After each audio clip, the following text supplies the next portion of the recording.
kakuyege wabavuganya ku bifo by'ababaka ba palamenti kw'ossa ne gavumenti ez'ebitundu buli lukya yeeyongera ebbugumu.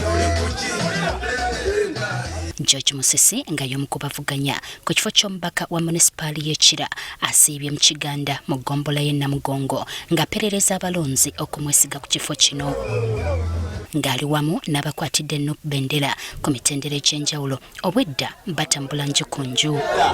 Era n'ekirala mu bitundu nga bino Rale ne Bobo gitaddewa abantu abali mu kitundu ekyo bokka be bajja mutayinza kutambula teka museereze nti agende ku Rale okujjako abamu abasombi mu bannabyabufuzi naye ng'ate ne bw'abazze essaawa ze mmala wali ssatu bannabyabufuzi be boogera kati ddo kyetuyamba nti abantu boogera naffe tuwa omukisa okubawuliriza ne tumanya kiki bagamba ne tumanya ensonga zaabwe. Ategeezezza ng'essira bw'agenda okulissa ku ky'okutumbula embeera z'omuntu wa wansi. Mwala wali gugenda twala mayumba of course ebyobulamu bizibu ebyenzigiriza bizibu naye ensonga enkulu nti waliwo gap wakati waabwe n'abakulembeze bagamba nti naye bwe tumala obbakonda temukomawo mukomawo nga munoonya bululu kati ekyo buli wamu kibatugamba. Tulabye ebizibu bingi emyala amakubo buli kimu bambi kitundu ekirabika nti kyerabirwa. Moses Mugisha Okwera nga yakwatidde FDC bendera ku kifo ky'omubaka wa Nakawa East naye abadde atalaga bitundu by'eruzira ng'anoonya akalulu. Agamba nti obuufu wakubussa ku kyakutuukiriza empeereza erudde ng'eziŋŋamye mu kitundu. Ffe twayisa nga kyali kansala erusifa banaguno gwakati bana bakukolebwa. Twayisa okuzimba katale ka kitintale. That's now 8 years ago. Kakakyali somewhere.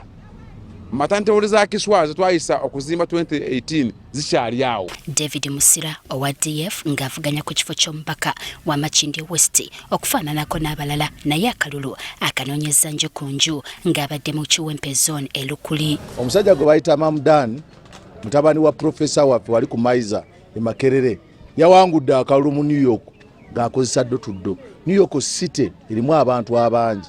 Kitegeeza nti okugenda ddo tekitegeeza bungi bw'abantu naye bantu bameka abasobodde okuwuliriza nga bawulidde ggwe ng'omuntu. Newankubadde ono yayabulira ekibiina kiNOP ategeezezza nga kino bwe kitamulobera ate kunoonyeza Robert Kyagulanyi Center mu kalulu ku kifo ky'omukulembeze w'eggwanga.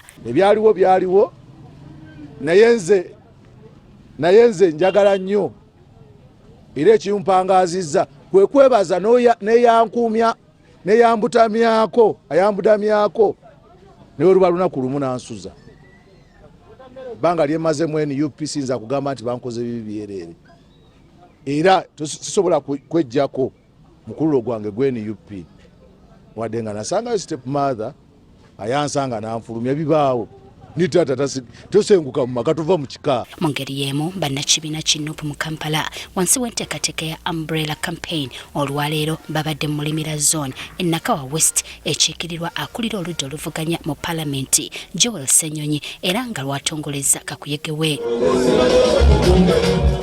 Ono abadde n'abakwatidde ennupu bendera ku mitendera egy'enjawulo. Ssenyonyi asekeredde abagamba nti basunsulibwa mu bukyamu ku kifo kino. Ensangi zino mubawulira abamu bagamba nti kaakati Ssenyonyi yeewandisa bifu tumugyeyo ani abasesa.